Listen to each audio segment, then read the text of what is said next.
Mukarramun wal muhtaramun, para asatid, para alim ulama, para guru, para sesepuh, bini sepuh, aji sepuh, yang pada kesempatan pagi ini kita semua dapat berkumpul, bermuajahah, bersilaturahim di tempat yang sama-sama insya Allah dimuliakan oleh Allah Subhanahu wa Ta'ala. Kepada para pengurus bersuci, bil khusus ketua beserta jajaran penasehatnya dan juga pengurus yang lainnya, yang mudah-mudahan kita doakan beliau semua senantiasa Allah berikan umur yang panjang, sehat walafiat, dimudahkan rizkinya, urusan dunia dan akhiratnya, amin ya rabbal alamin. Aparatur pemerintah mulai dari yang paling bawah sampai yang paling atas, dari RT RW sampai lurah kita yang senantiasa hadir menemani kita dalam acara bersuci, mudah-mudahan kita doakan Bapak Lurah kita panjang umur, sehat walafiat, dimudahkan urusannya oleh Allah Subhanahu wa Ta'ala. Satu PR dari Pak Lurah katanya mudah-mudahan kabeli tanah jakernyieun sarana olahraga sing dikabul ku Gusti Allah, amin ya rabbal alamin. Aya uang denger apa? Aya. Tidak lupa kepada ketua lembaga LPM teh naon sih panjanganna? Lembaga Pemberdayaan Masyarakat. Ini ingetnya lapas bae. Lembaga Pemberdayaan Masyarakat Bapak Tholib S. Hidayat SH yang senantiasa juga selalu bersama dengan kita, nu paling loba urusan di Cikewul LPM, nu loba duitna LPM. Sebab apa? Mun 3 bulan sakali geus dirojok bae ku masyarakat, geus dirojok bae ku warga. Iraha cair bener cek Pak Lurah, palebah cair mah poho, bener gitunya. Palebah cair poho, yang mana kita doakan sama-sama mudah-mudahan Allah senantiasa memberikan umur panjang, sehat walafiat, dimudahkan urusan dunia dan akhiratnya. Dan lila mah nyebrang ke Lampung aya urusan berarti tah kira-kira mun urang makan karena emang teboga urusan ngajedog be di imah, sanajan bari jeung liburan ge da emang teboga urusan urang mah geus di imah be henteu pusing. Aku mah erek milu diajak onaman ajeun mawakeun koper ge uing mah asal isina duit be. Alhamdulillah, puji syukur kehadirat Allah Subhanahu wa Ta'ala yang telah memberikan kita berbagai macam nikmatnya, bahwa benar apa yang Allah berikan kepada kita, nikmat-nikmat yang Allah berikan kepada kita patut kita syukuri, baik dari nikmat yang terkecil sampai yang paling besar. Nikmat iman, Islam, ihsan, semuanya patut kita syukuri. Karena kalaulah bukan Allah yang memberikan kenikmatan kepada kita, kalau kita bangun tidur mata masih bisa melek, nikmat ente Pak? Udah hees mata bentak tah, nikmat ente? Lamun nu bentak kenca doang kumaha? Nikmat ente kira-kira? Nggak sabelah tah jadi pecah meredan. Apa ente nikmat? Tuh, mata kita masih bisa melek normal dua-duanya, itu nikmat betul. Urang ayeuna boga leungeun, kita punya tangan, kemudian jarinya tidak bisa digerakkan, jeteng bae kieu, ngeunah teh kira-kira?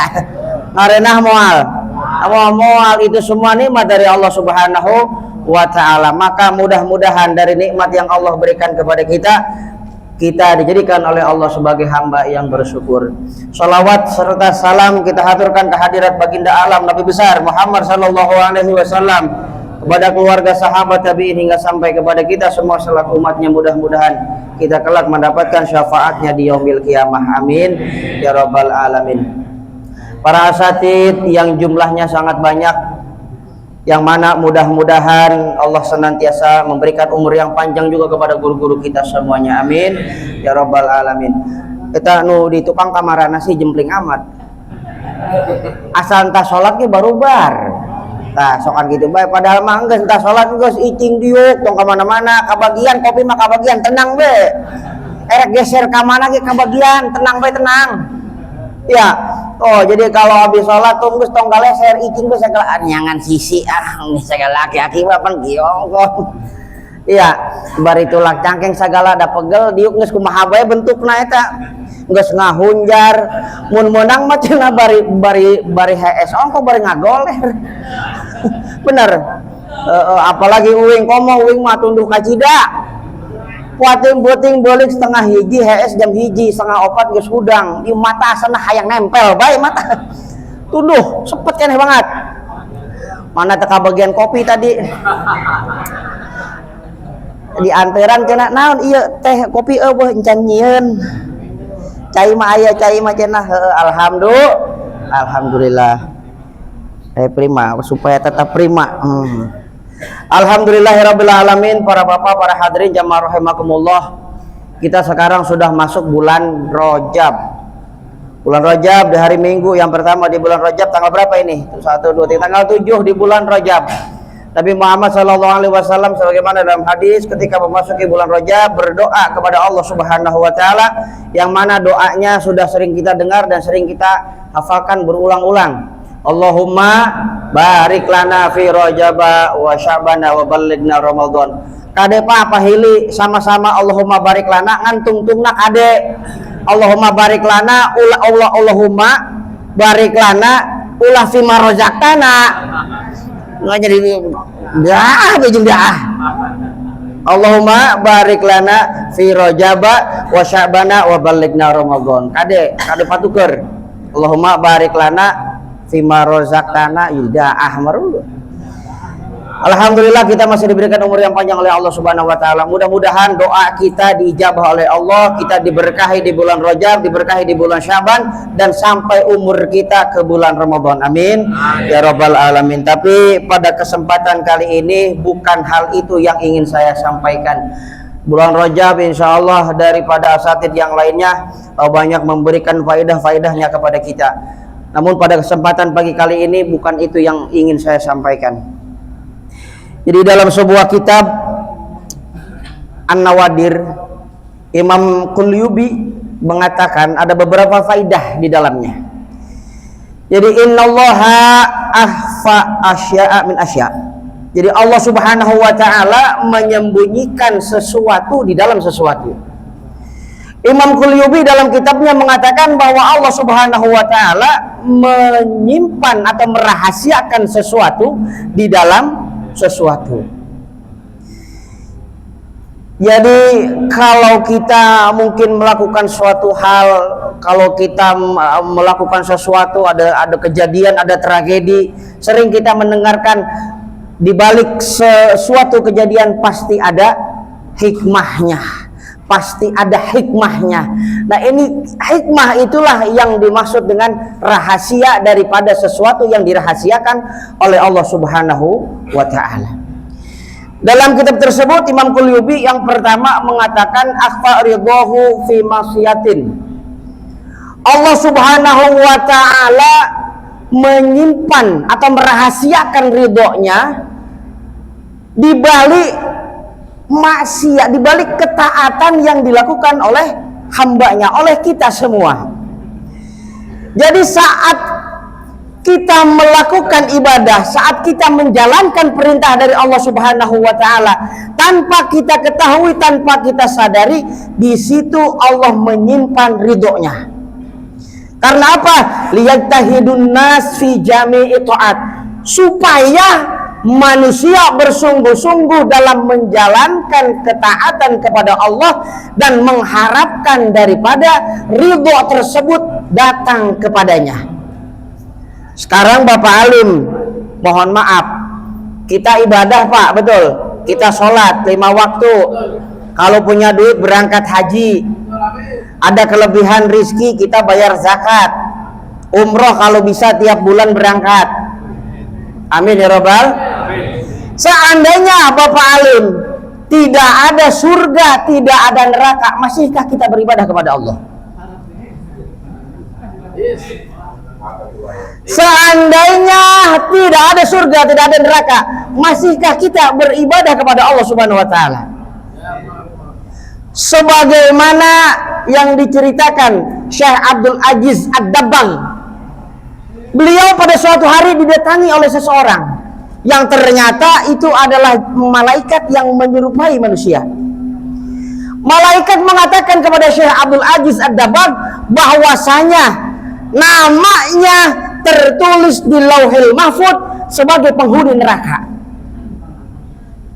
Beliau bingung, Pak. Kenapa wahai Abdul Aziz, wahai Syekh Abdul Aziz, tahukah engkau ada apa kiranya? Aku melihat namamu di Lauhil Mahfuz dan ternyata engkau tercatat sebagai penghuni neraka. Syekh Abdul Aziz mengatakan, kajen teuing, bahasa orang mah. Kajen teuing, amun cek orang Betawi mah donanan. Erek jadi penghuni neraka ge donanan Ujug urang teh mah kajen teuing. Rek jadi penghuni neraka ge kajen. Uing mah redo, nu penting uing menang redo ti Gusti Allah. Akhirnya apa? Itu malaikat kembali ke langit. Beberapa saat, beberapa hari kemudian kembali lagi. Akhirnya Syekh Abdul Aziz didatangi kembali. Dikatakan, wahai Syekh Abdul Aziz, aku ingin menyampaikan berita kepadamu. Ada apa rupanya? Aku melihat namamu di Lauhil Mahfuz sekarang sudah tercatat menjadi penghuni. Apa kata beliau? Alhamdulillah kalau memang seperti itu. Tapi sekali lagi, saya mah enggak ngarep-ngarepin mau jadi penghuni neraka, mau jadi penghuni surga, asalkan mendapatkan ridho dari Allah, saya mah biarin. Akhirnya apa? Syekh Abdul Aziz nanya, tapi kan maka cenah Syekh Abdul Aziz kayak maka kula rek nanya ya. Kumaha. Harita anjeun ka dieu memberitahukan kepada saya, katanya saya jadi penghuni neraka. Emang kenapa sih kira-kira?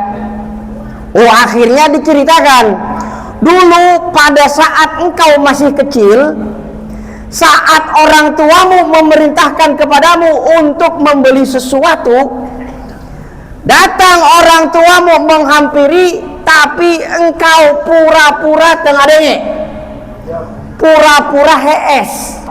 Carita nama rek disuruh beli cabe, ku indung nata. Begitu didatangi masuk ke kamarnya Syekh Abdul Aziz kerletik tah sekitar umur 7 tahun kira-kira, pura-pura hees, pura-pura tengah denge. Tah itu yang membuat orang tuanya murka, tidak ridho terhadap Syekh Abdul Aziz. Maka terus kemudian namanya dicatat sebagai penghuni neraka. Lantaran dititah ku kolotna pura-pura tengah denge.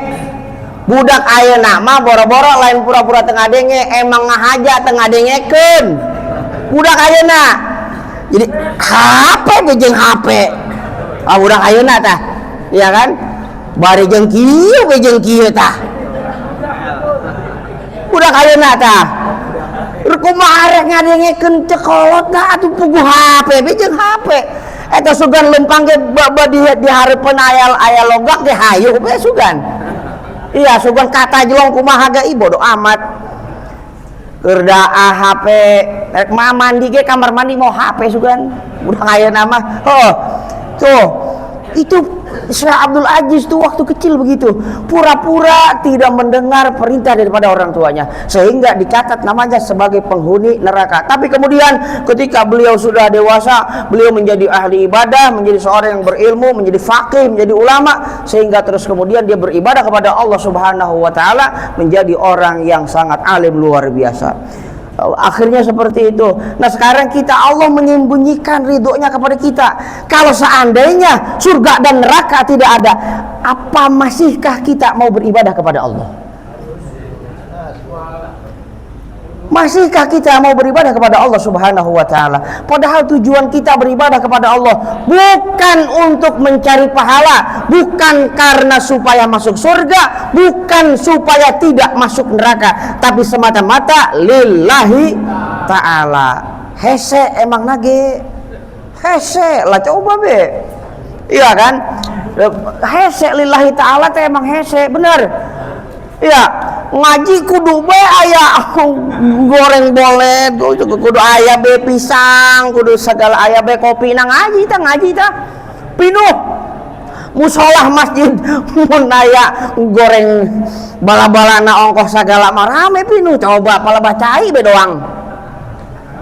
Padahal orang naon ngaji teh apa? Ibadah, termasuk harus lillahi ta'ala. Mangkat kamu salah Nurul Yakin bahajele geus ngulup bon, geus ngulup jagong cenah, geus ngulup segala kacang macam-macam. Ya, mau ngaji mangkat ka belah ditu. Oh geuningan loba naon isukan mangkat deui paloba isukan mangkat deui ngajina pere. Ustaz Sakirna keur mangkat cenah ka Banten. Wah, naon anu diteangan? Akhirna ngaji teh bang neangan sopan singkong lillahi ta'ala. Hese lillahi ta'ala teh emang hese. Apalagi ibadah mahdhah, ibadah yang senantiasa berkaitan kepada Allah Subhanahu wa taala. Salat be salat ngan 5 waktu, sakitu Nabi Muhammad diperintah ku Gusti Allah ngan 5 waktu. Komo baheula mah coba diperintah langsung 50 waktu, sanggup moal? Wah, geuning salat bae. Geuning salat 50 waktu. Sanggup moal kira-kira? Nu 5 waktu bae awang-awangeun naudzubillah. Kemakaah tanggung keur dagang, kemakaah tanggung loba keneh nu meuli. Hayu be tanggung jeung tanggung. Komo supir mah kelah kumakae cenah loba keneh penumpang. Hayu be ngetem. Dua melan ku pawarto. Dia di tendangan eta angkot, di oromelan ngetem be sih cenah ngahalangan be jalan. Tuh. Bala salat tah hese emang na lillahi ta'ala itu susah. Tapi di situ ada ridho dari Allah Subhanahu wa taala. Yang kedua, Imam Qulyubi mengatakan akhfa suhtahu fi ma'siyatin liyajtanibuhan nas fi jami'il ma'asi. Yang kedua, Allah menyembunyikan marahnya di balik orang-orang yang melakukan maksiat kepadanya. Supaya apa? Allah menyembunyikan itu karena apa? Liyajtanibuhan nas kullaha, supaya manusia menjauhi segala maksiat-maksiat tersebut. Coba seandainya Pak kita hidup di zaman Nabi Nuh Pak alaihi salam. Kita hidup di zaman Nabi Nuh. Wahai umatku kata Nabi Nuh, wahai kaumku. Sekarang ayo naik semuanya ke kapal. Yang beriman kepadaku naik semuanya ke kapal. Mun teu iman be. Beak Pak banjir. Kaum Nabi Nuh coba. Apa kata Nabi zaman dahulu sebelum Nabi Muhammad? Ya Allah, timpakanlah azab kepada umat ini. Ya Allah, timpakanlah azab kepada umat ini. Begitu nabinya berdoa, azab turun. Nabinya berdoa, azab turun. Nabi Nuh umatnya banjir. Hujan 40 hari 40 malam. Air surut 150 hari kemudian. Bayangkan. Itu bahtera Nabi Nuh, kapal Nabi Nuh, kapal nu pang gede-gedena di alam dunia. Moal aya deui nu bisa nyieun kapal sakitu gedena seperti kapal yang dibuat oleh Nabi Nuh alaihi salam. Bayangkan hujan, angin dordar gelap, eueuh pisan teu kengiuhan sana. Lah jadi eta mah ka mana we? 40 hari 40 malam hujan. Atuh kumaha be? Apa geus disiapkeun ku pawak aja nah. Keur penting ngomong kawing. Hujan 40 hari 40 malam Pak, bayangkan. Terombang-ambing di lautan. Yang ikut ke dalam kapal hanya 70 orang dari umat Nabi Nuh. Bahkan istri dan anaknya yang tidak beriman ikut ditenggelamkan oleh Allah Subhanahu wa taala. Umat Nabi Nuh. Belum lagi umat Nabi Soleh. Belum lagi umat nabi-nabi yang lainnya. Tapi ketika sampai kepada kita umatnya Nabi Muhammad SAW, karena nabinya mulia maka umatnya pun menjadi mulia. Urang teh Pak geus nyieun kontrak teh jeung Gusti Allah, sudah tekan kontrak menandatangani perjanjian dengan Gusti Allah. Setiap tahlil kita baca. Apa di dalam bacaan tersebut? Rabbana la tu'akhidna in nasina au akhtana. Saking mulianya umat Nabi Muhammad, palebah nyieun salah, palebah nyieun keburukan, memohon kepada Allah supaya untuk tidak ditimpakan azab kepada kami. Rabbana la tu'akhidna in nasina au akhtana. Kalau kami lupa, Kalau kami salah, maafkan kami, jangan timpakan azab kepada kami. Mulianya umat Nabi Muhammad. Coba Pak Alim jadi umat Nabi Nuh, mau kapan nih orang? Valid, parigi, Pak Alim, mau ayah nulungan. Sebab apa? Pak Wartoke paling sarua, paling kabehan. Tuh kan. Begitu, amun ayah Pak Samingun makan nama nage mana sihnya? Oh, temangat. Bilangin, dapat salam dari saya. Biasanya kan jeung Pak Samingun kenapa ya nu oh jelema. Pak RT sinan aya. Encan kena, kedeng deh kena, kedeng kelak kayak maka. Tenang deh, kena ke bagian KBG. Tukang keker ge kena kedeng deh. Itu Allah menyembunyikan marahnya, menyembunyikan bendunya. Liyajtanibuhan nasu kullaha, supaya kita menjauhi daripada maksiat-maksiat tersebut. Itu seandainya Nabi berdoa timpakan azab kepada umat ini, kabeh benang. Sebab apa? Saat terkena azab, yang tidak ikut maksiat pun akan terkena azabnya. Jadi saat Allah menimpakan azab, bukan cuma yang berdosa, yang bermaksiat, yang enggak dosa, yang enggak maksiat pun kena ikut-ikutan. Tahu tuh bilang min? Yalik. Itu yang kedua, Allah menyembunyikan marahnya di balik orang-orang yang melakukan maksiat kepadanya. Yang selanjutnya, akhfa lailatul qadri fi Ramadan. Allah menyembunyikan Lailatul Qadar di bulan Ramadan. Kata ulama mengatakan, Imam Ghazali mengatakan, dan imam-imam yang lainnya mengatakan, bahwa saat terjadi puasa di hari ini, maka nanti insya Allah Lailatul Qadar jatuh tanggal sekian. Saat nanti bulan Ramadan, saat awal puasa hari ini, nanti Lailatul Qadar jatuh tanggal sekian. Itu semua sebetulnya hanya faidah, bukan menjadi ketentuan bahwa nanti ketika Ramadan awalnya tanggal sekian, Lailatul Qadar tanggal sekian. Enggak begitu Pak. Sebab apa? Itu rahasia dari Allah Subhanahu wa taala. Supaya apa? Supaya kita fi ihya'i layalihi, menghidupkan daripada malam-malam Ramadan. Jadi kita ibadah bukan cuma 10 malam terakhir doang, atau malam-malam ganjil doang. Palebah malam ganjil gotoh banget Pak Alim terbalik di musola. Lai tadi teangan teh ku pamajikanna lain ngaji hees. Matur anu ngaji mah batur. Pak Alim hees. Pak Wartok itu sarua bae di teangan.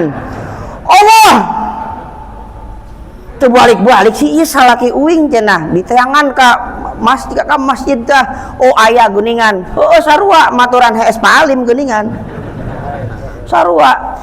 Jadi kita ketika bulan Ramadan, jangan kita beribadah berpatokan hanya kepada malam-malam ganjil 21, 23, 25, 27 dan seterusnya. Tapi bagaimana caranya kita menghidupkan malam-malam Ramadan, mulai dari malam pertama sampai malam terakhir. Karena yang namanya kita diawali ada start, pasti ada finishnya. Balapan kan temenang gitu, orang lomba paribasana, orang balapan menang gitu, kira-kira di tengah jalan jol be orang miluan, ujuk-ujuk keluar tigang iya tah milu balap lomba, empan temenang kudu timimiti heula startnya dari mana, finishnya di mana. Ramadan kita begitu, kita hidupkan malam-malam bulan Ramadan. Maka di situ ada rahasia yang Allah simpan. Allah menyimpan Lailatul Qadar di setiap malam-malam bulan Ramadan. Yang selanjutnya kata Imam Qulyubi, afa auliya'ahu fi jam'i khalqihi hatta la yahtaqiru ahadan minhum. Allah menyembunyikan wali-walinya di seluruh makhluknya Allah Subhanahu wa taala, hatta la yahtaqiru ahadan, sampai sehingga seseorang itu tidak menghina kepada orang lain. Ayeuna mah kan urang babari Pak, letah orang babari tah yang namanya menghina, yang namanya membuli, yang namanya merendahkan orang lain, babari Pak. Sebab apa kata Imam Ghazali, yang paling tajam di alam dunia ini adalah lisan manusia. Pang seket-seketna benda, paling tajam-tajamnya benda kata Imam Ghazali di alam dunia bukan pisau tapi lisan manusia. Bayangkan seandainya kita ada pengemis datang kepada kita, ada orang yang meminta-minta kepada kita dengan berpakaian compang-camping. Sebab apa? Ulama-ulama kita zaman dulu Pak sudah terkenal sering bertemu dengan Nabiullah Khidir alaihi salam. Karena dikatakan sampai sekarang Nabi yang masih hidup itu ada 4. Yang pertama Nabi Khidir, yang kedua Nabi Ilyas, yang ketiga Nabi Isa, dan yang keempat Nabi Idris alaihi musholatu wassalam. Ulama-ulama kita sering dikatakan, diceritakan bertemu dengan Nabiullah Khidir alaihi salam dalam rupa sebagai seorang yang berpenampilan sangat buruk menurut kita. Itulah sebabnya Allah menyembunyikan para walinya dari makhluk Allah subhanahu wa ta'ala. Supaya apa? Kita tidak mudah menghina orang lain. Pakaian kita bagus, make sorban, make udeng, bajuna gamis. Innallaha la yanzuru ila suwarikum. Hati-hati kata Allah subhanahu wa ta'ala. Nu make gamis, nu make songko bodas, nu make sorban, bukan jaminan sebagai bentuk kesolehan. Hati-hati. Oh kiai anu make udeng, kiai anu, kiai anu, kiai anu, oh pakaian kebesarannya macam-macam. Mah nama mangkat haji marulu unggal tahun, umroh bae unggal bulan, bukan jaminan. Kalau masih menghina sesama manusia, maka apapun yang dilakukannya tidak akan ada apa-apanya, tidak akan ada artinya. Hayo be mangkat umroh unggal bulan, aya tetanggana di tukangan imah kalaparan, nayoh teu kira-kira. Ah teh bang si bapak eta mah kajen teuing imah narek morobot ge. Ada BKM ada program apa rutilahu. Iya. Ulah diantepkeun, ulah ngalakon ngagubrak heula karak di tulungan. Kan begitu. Iya. Oh kajen teuing maneh namah dulur lain cenah, enggak bisa begitu. Kita hablum minallah, tapi kita selesaikan dulu hablum minannas kita. Bahkan hukum sosial itu menimpa kepada siapapun. Nabi Muhammad sekalipun yang menjadi insan kamil, tapi kalau berkata kasar kepada orang lain, berlaku tidak benar kepada orang lain, maka pasti orang-orang akan meninggalkannya. Betul? Pasti orang-orang akan meninggalkannya. Walau kunta fadhon ghalidul qalbi lam faddu min haulik. Sekelas Nabi Muhammad Pak terkena hukum sosial, apalagi tebang DKM Al-Fadilah. Ah kan benang ulah abong-abong DKM. Iya, sekelas Nabi Muhammad kena hukum sosial karena yang namanya hukum sosial tidak mengenal siapa dia. Nabi Muhammad, coba seandainya Nabi Muhammad berkata kasar kepada orang lain, berlaku tidak benar kepada orang lain. Bahkan Nabi Muhammad diceritakan kepada Yahudi buta saja, orang Yahudi buta yang setiap hari menghina Nabi Muhammad, tapi apa yang beliau lakukan kepadanya? Datang ke pasar, makanan dikunyah, kemudian diambil, disuapi itu Yahudi buta. Padahal setiap hari Nabi Muhammad dicaci, dihina oleh orang yang disuapinya. Apa Nabi Muhammad marah? Tidak sama sekali. Gak pernah Nabi Muhammad marah. Itulah sebabnya kita jangan sampai mudah untuk menghina daripada orang lain. Yang selanjutnya, yang terakhir, kata Imam Qulyubi, beliau mengatakan akhfa sa'atal ijabati fi yaumil jumu'ati. Allah merahasiakan waktu diijabahnya doa di hari Jumat. Walaupun ada hadis dari Nabi Muhammad SAW, Nabi berkata bahwasanya kalau di hari Jumat itu doa yang mustajab itu waktunya adalah setelah asar. Ada yang mengatakan, ada riwayat yang mengatakan demikian. Ada pula riwayat lain yang mengatakan doa diijabah di hari Jumat saat khatib naik mimbar. Tapi sekali-kali Pak, itu semua rahasianya Allah Subhanahu wa ta'ala. Supaya apa? Agar kita bersungguh-sungguh liyajtahidun nas fi du'ai fih, supaya kita bersungguh-sungguh berdoa di hari tersebut. Jadi bukan palebah khotib naik ke mimbar doang, bukan saat setelah sholat asar aja berdoanya, tapi di hari Jumat, mulai dari kita bangun tidur, sholat subuh dan seterusnya. Karena di situ ada rahasia dari Allah Subhanahu wa ta'ala. Maka mudah-mudahan kita semua dapat melaksanakan daripada apa yang sudah disampaikan oleh beliau. Saya hanya meneruskan daripada apa yang beliau tulis di dalam kitabnya. Sekali-kali kalaupun memang ada sesuatu yang salah, sesuatu yang keliru, itu murni datang dari saya. Khud masofa da makadar. Yang benar itu adalah datangnya dari Allah Subhanahu wa ta'ala.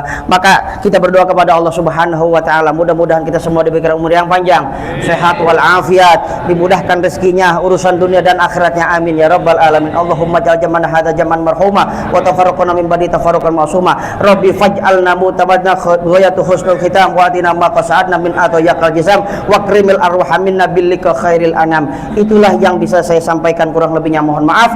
Wallahul muwafiq ila aqwamit thoriq. Assalamualaikum warahmatullahi wabarakatuh.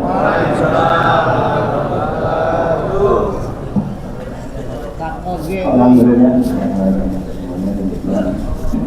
Nah, gitu menyentuh alim angkat terus ya. Kok kedeng deui tobat, Pak.